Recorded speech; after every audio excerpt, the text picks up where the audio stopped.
And some people think a brand is a logo, which is, of course, a strange interpretation because it's not. BrandTrust Live.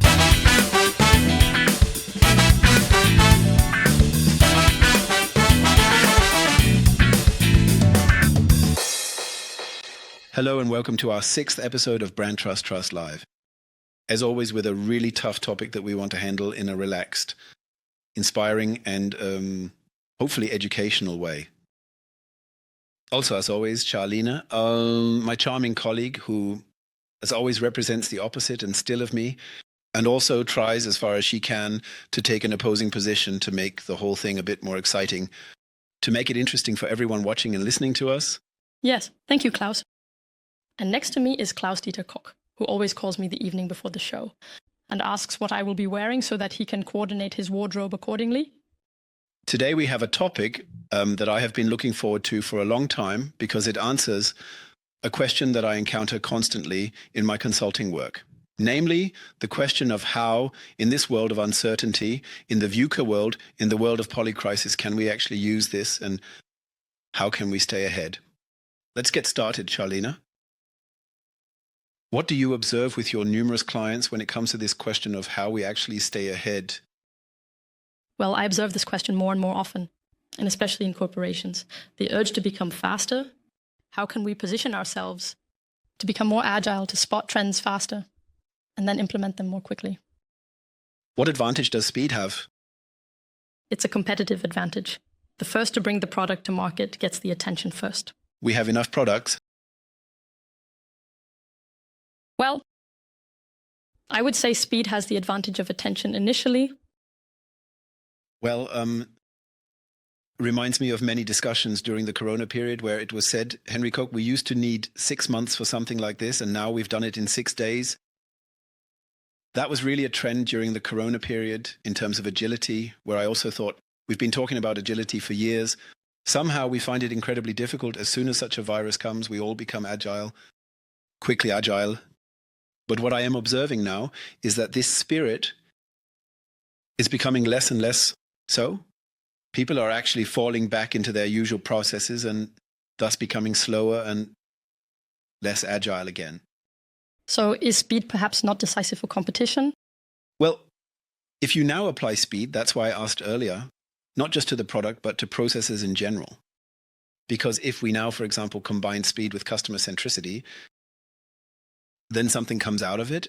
So whoever can respond faster to the changing wishes of customers has the edge. Yes, but the question remains, how do we stay ahead of the curve? So we have a fundamental principle, one of our 10 or 12. It states that brands do not follow, they lead. And brand leadership, as you always say, is an expressed will. And I can already see that with many customers, which pleases me greatly. We are returning to this mindset. We no longer just want to chase after the competition. And in that context as well, not just following TikTok trends, but rather wanting to express our identity more strongly again. And we do everything that fits with that. And it doesn't matter for now whether it's fast, whether it's necessarily new, but rather it's specific. That's a good point. Brands do not follow, they lead, chasing after the competition. Or I would be interested in your opinion on this, the needs of a defined target group, chasing after. Well, it already starts with, what is our target group? How do I define them? I know exactly what kind of storyline you have in mind now. The question goes by age. And at BrandTrust, we always talk about communities of values and not classifications by age or gender or origin. And segmentation by, no, what is which milieu has a value fit with us, and then to orient oneself within that, I find fundamentally very sensible. Point 1. Point 2, there is, of course, this famous quote from Henry Ford, people would have wanted faster horses. So whoever conducts market research and asks stupid questions gets stupid results. And then it has nothing to do with will anymore, but you prostitute yourself. Then you're really just catering to your target audience who might eventually get bored because you're not inspiring them. You're just reproducing. Should I do my market research? do smarter market research. Because what I've often observed to be effective is looking at, in that sense, what really are pain points of customers in the product experience. Things that really upset you. We have many cases where brands have successfully capitalized on this, like Uber, for example. Pain point in the taxi industry, they became successful by solving several pain points. One of them was the uncertainty of not knowing how much it would cost. Another was the uncertainty or pain point of not knowing who is driving you. So, is the driver reliable? The third is, you don't know how long it will take for the driver to arrive. And they were very clever. They identified 3 pain points that customers were upset about. In advance and so on, they didn't ask customers what solutions they wanted, but rather what really bothers you. And then they came up with a creative solution that inspired the customers in turn. So Shalina, and now comes a premiere.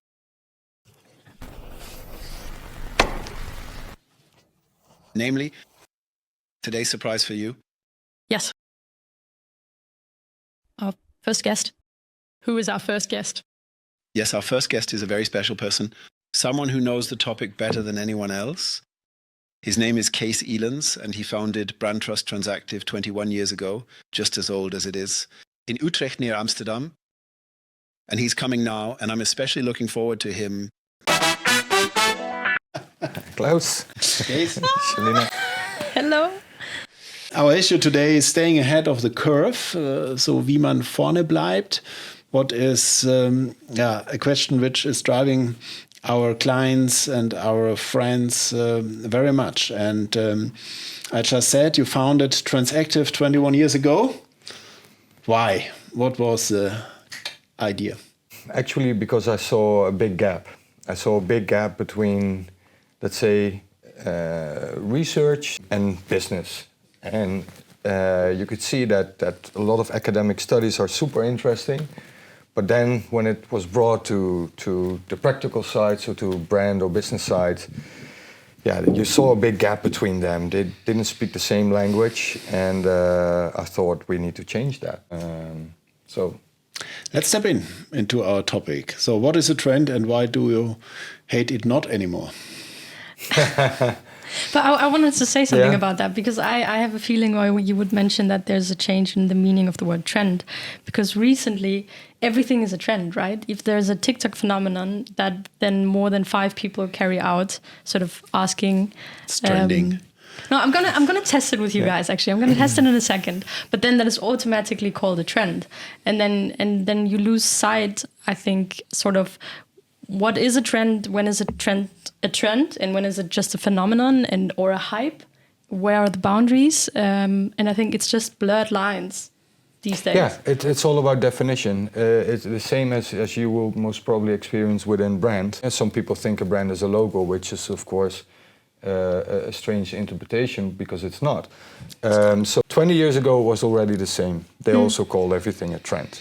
I think if you look to Oxford Dictionary, is actually the description of something that is moving into a certain direction. Well, that's a vague definition, and therefore it's also highly multi-interpretable. The way we define trends, we focus on social cultural trends. So we focus on human needs and behavior.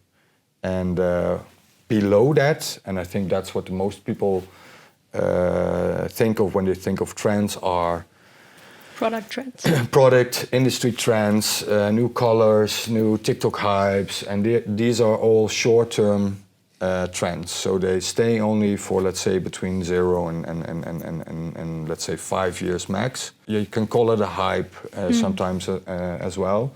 And actually they are manifestations of social cultural trends. So they're manifestations of a need behind it. Okay, I have to jump in there. Okay, I want to do an experiment with you guys. There's a trend, a manifestation, and then we can try to go back and to find what's the social cultural trend behind it. Okay, so there's a TikTok trend I've captured, and that is a girl like me asks a man like you guys are the question: how often a day do you think of the Roman Empire? A day. A day. That is the trend. That is the question, and I'm going to explain a little bit. How often I or think... a week, if you Okay, but that's the a different Roman question. Empire. Yeah, the Roman Empire. At least once a week. At least once a week. Yeah. How about you, Klaus? Yeah. Yeah, could be, yeah. Yeah. Once a week. Okay. Sometimes I have Roman weeks, a little bit Yeah. more often, but at least in average. So that was a trend that started, I think, in Sweden. And then all over the world, suddenly women began asking men, how often do you think about the Roman Empire? And then every woman, even myself, I was super astonished because I never think about the Roman Empire. And then there were so many men answering once or twice a day. And then they were super surprised to find out that we don't think of the Roman Empire as often. So women really got caught up about the differences of thinking between men and women. Then my question for you would be, what needs or changes lie behind that TikTok trend? Well, first of all, I hear it for the first time. Second of all, I haven't seen it, so I don't know the complete context. But it could be that here a gender difference lies. And then I say not biology, but a gender difference. So with what aspects of let's say, male characteristics or traditional characteristics do people identify? And maybe the Roman Empire stands for something it's about history. Men tend to be more interested into factual things. And maybe they think more about the Roman Empire in the last years. Why? Because society is feminizing, and maybe that's one of the reasons why men will look for. I mean, these are. I don't know if it's true or whatever. That's not the point. But these are then the things that you will find out. Like, hey, there are deeper. It's the same like when we saw the men with beards popping up. These are a lot of times manifestation of feminization of society, for example. It happens also very subconscious. And once you know that, you also know that you don't have to copy that as a brand, for example, but that you understand the context, what's behind it. And then as a brand have a look like, hey, it looks like a lot of male people would like to have their own, let's say, safe space to I don't know, barbecue or do male things together, or traditionally male things together. So I'm pretty sure you can analyze that from psychological, sociological perspective. But I don't. So have you the answer. always look behind the trend. No, we always ask the the why scope. question. That's the whole. Why this trend exists? Yeah. Like Shalina did. Yeah.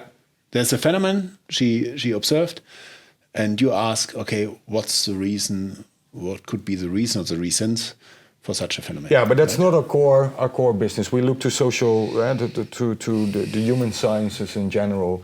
Our core is much more on, for example, understanding macro trends or global forces, how they influence human needs. That's much more of the core. So when we speak about a poly crisis, for example, we are much more interested to know, okay, if these things happen in society, what are the effects on people? Snooze or getting up? Snooze. Zurich or Vienna? Vienna. Being invisible or reading minds? Reading minds. Gouda or Gouda. Edam?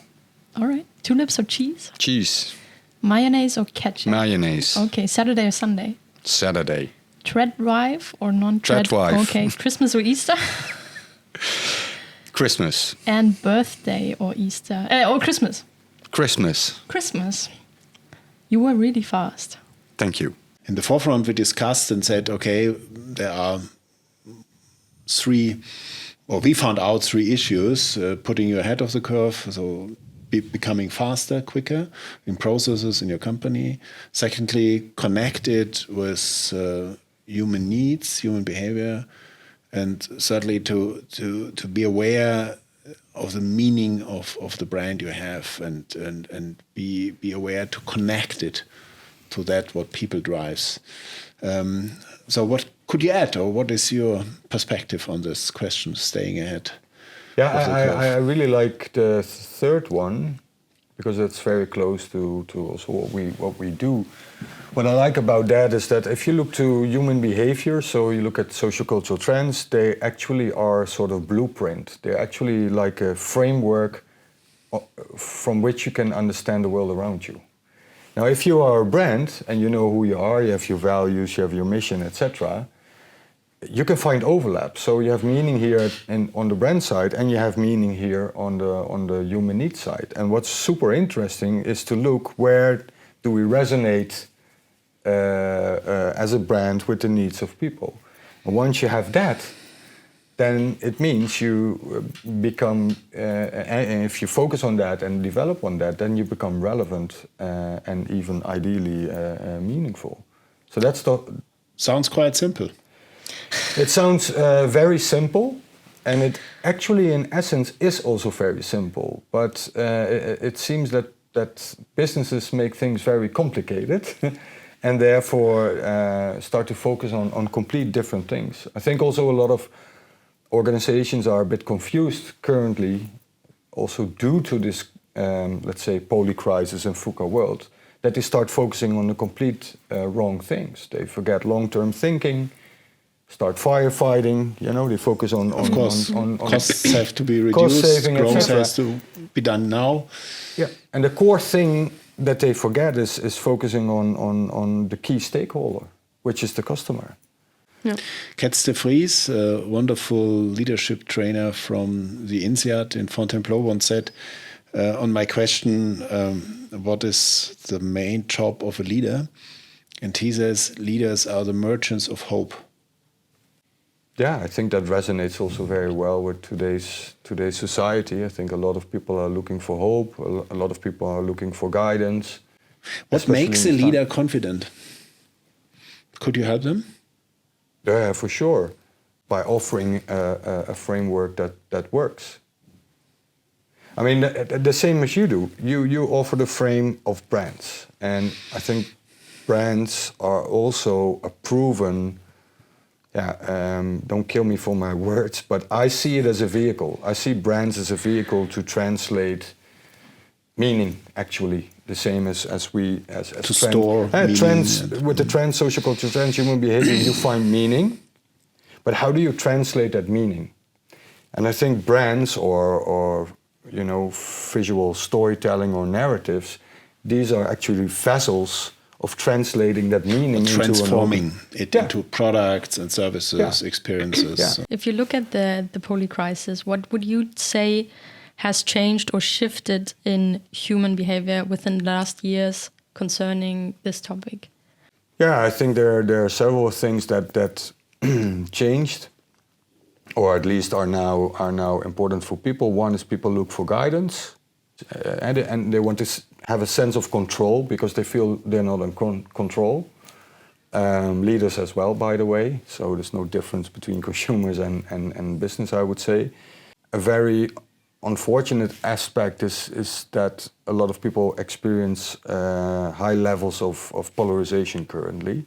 So that's really a bad side that we can see in society globally. Especially in my country, in the Netherlands, it's the highest of the world, unfortunately. At least the perception that we live in a very polarized world. So those are some of the effects of a polycrisis. Yeah.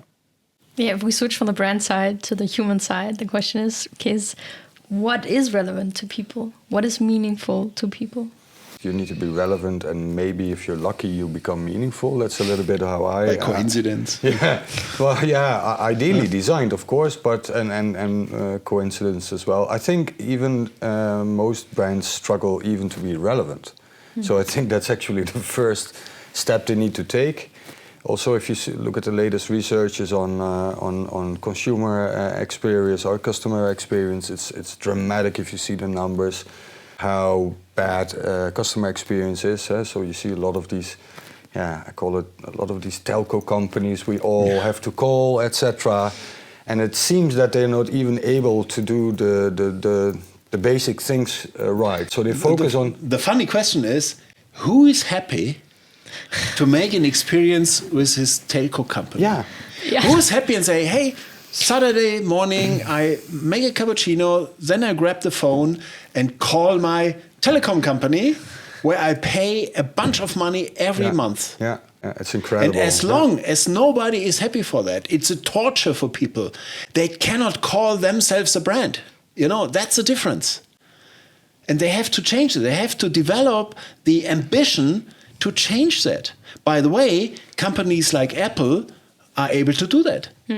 I touched the right topic. Yeah, but you can also touch definitely. insurance companies and banks, and nobody's happy to call them. And what don't they change kind that? of message is that about their brand and how they manage it? Yeah, they can do campaigns, shitty campaigns like they want.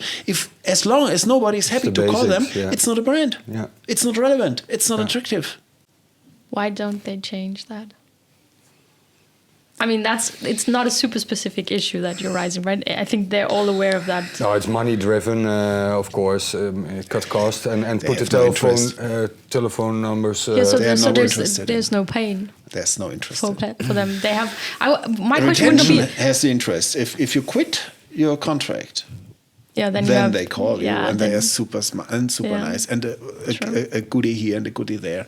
Yeah, retention is trying to change that, but honestly, has it come until the retention departments enters the stage, or perhaps they should manage their peak performances better in the advanced in the steps before? I'm really waiting for a disruptive player to enter that market and then to offer that better customer service. And then to change the whole market, as we have seen it in so many examples in different industries already. It's not a better customer service. It's a willing for relationship.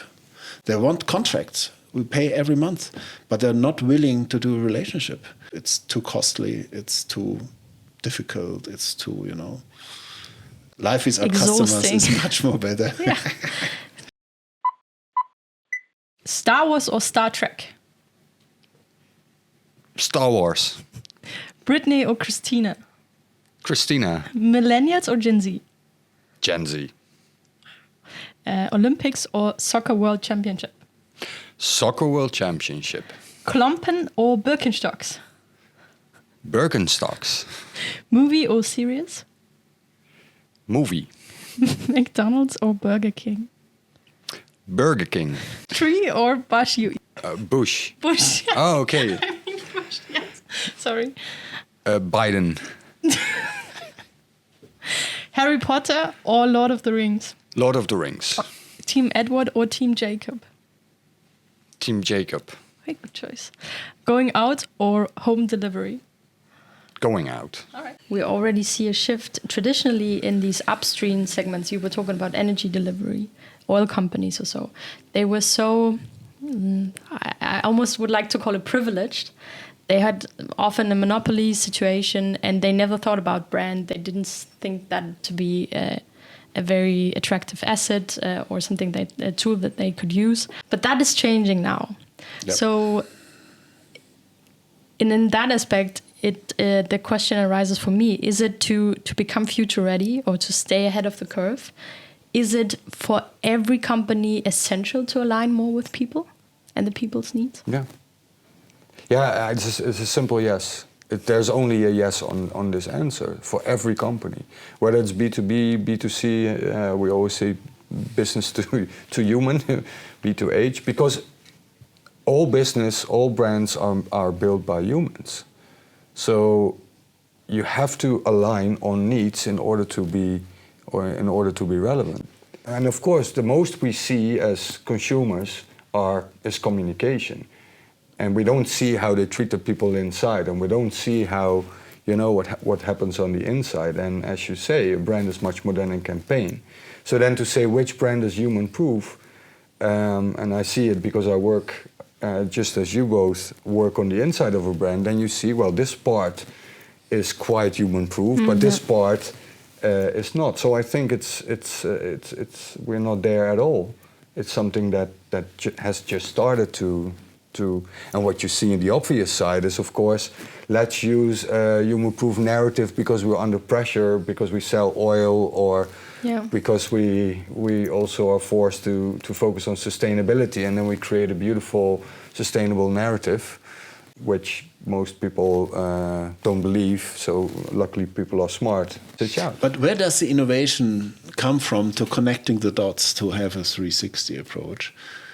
From the big corporates or from the very little companies. I think where I see it the most are the smaller companies, startups, by young people that really embrace the mindset of, okay, I want to treat planet right, I want to treat the business right, but I also want to treat my colleagues right, where you see much more, they can also design that, as large companies can't design that anymore. They're already so much siloed. I have to ask, Klaus, how does BrandTrust stay ahead of the curve? By not repeating what we can do best without thinking about how we can do it better. So, Shalina, how do you like our first guest? Should we repeat it? I'm a fan. I hope that people see the way I see you, genuinely. And change the perspective a little bit. Yeah, so what did we learn for our question, how to stay ahead of the curve? So one thing I think is becoming faster, knowing your brand and finding ways to connect it with what people see is relevant. And so it sounds very often very simple. Doing it is different. Is difficult. You need creativity, energy, etc. Yeah, and we hope that we could inspire all people who wanted to become more relevant in this poly-crisis time and staying ahead of the curve. Thank you very much. Thank you, Kees, for coming. Thank you for the invitation. BrandTrust Live.